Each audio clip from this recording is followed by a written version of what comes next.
Hai, namaku Ardin.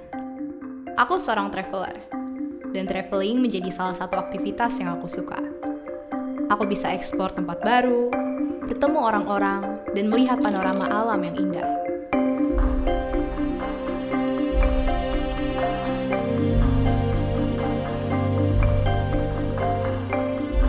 Desa Jasri niki berasal dari kata Ja dan Sri. Ja nike artinya penerestian atau lahir, dan Sri nike artinya gemulandoh atau kesuburan.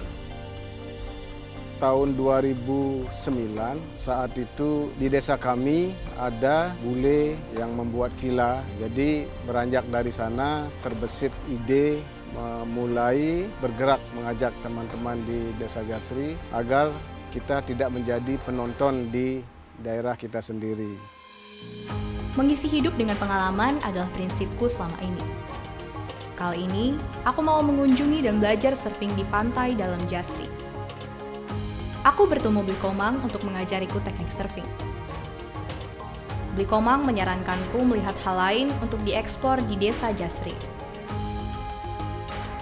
Beriring dengan waktu, ada hal-hal yang perlu kita tonjolkan seperti UKM yang ada di Jasri, terus ada kelompok nelayan, kemudian juga objek kita yang paling tidak kalah menariknya adalah pantai di dalam.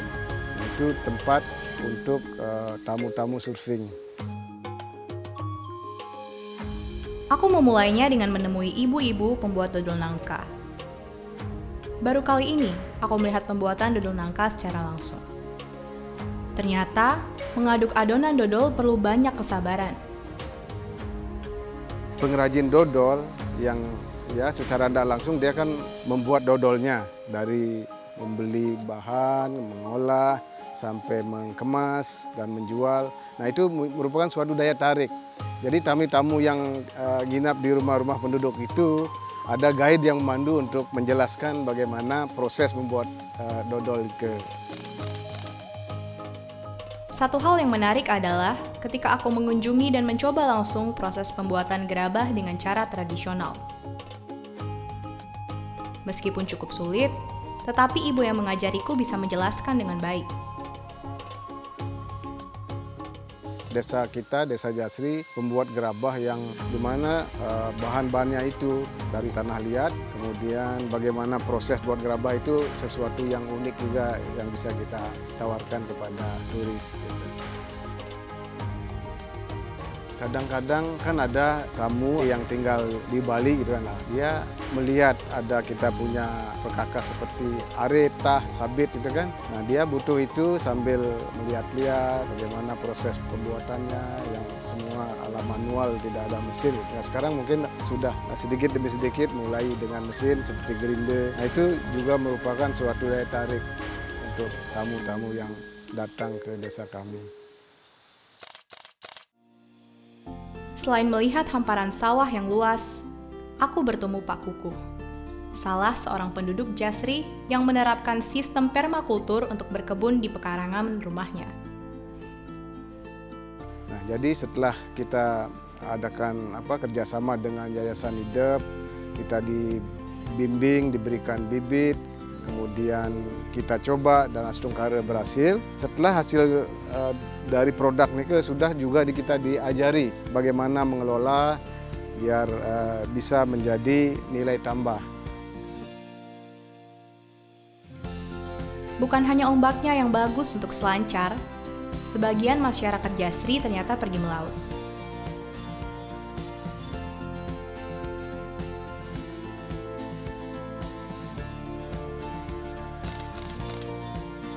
Perjalananku hari itu ditutup dengan mengunjungi salah satu seniman Desa Jasri yang sudah melanglang buana ke berbagai benua.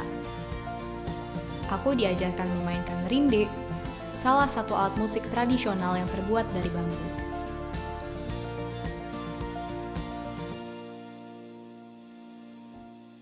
Ke depan kita harapkan desa wisata ini sangat diharapkan nanti bisa memberikan kontribusi yang banyak nanti ke depannya bagi desa adat. Kami optimis sekali, terutama desa wisata yang dulu karena COVID anggaplah mangkrak, ke depan akan menjadi booming kalau kita betul-betul mau kerjasama bahu-membahu menata kembali tempat kita. Karena belum ditata aja tamu sudah tertarik datang ke dalam pantainya yang betul-betul eksotik sekali. Mengunjungi Jasri adalah pengalaman berharga bagiku. Satu hal yang patut diapresiasi dari Jasri adalah semangatnya mempertahankan tradisi dalam perkembangannya menjadi desa wisata. Sungguh hari yang panjang dengan banyak pengalaman. Dan ternyata desa Jasri bukan hanya tentang surfing saja, tapi ada banyak potensi tersembunyi di dalamnya.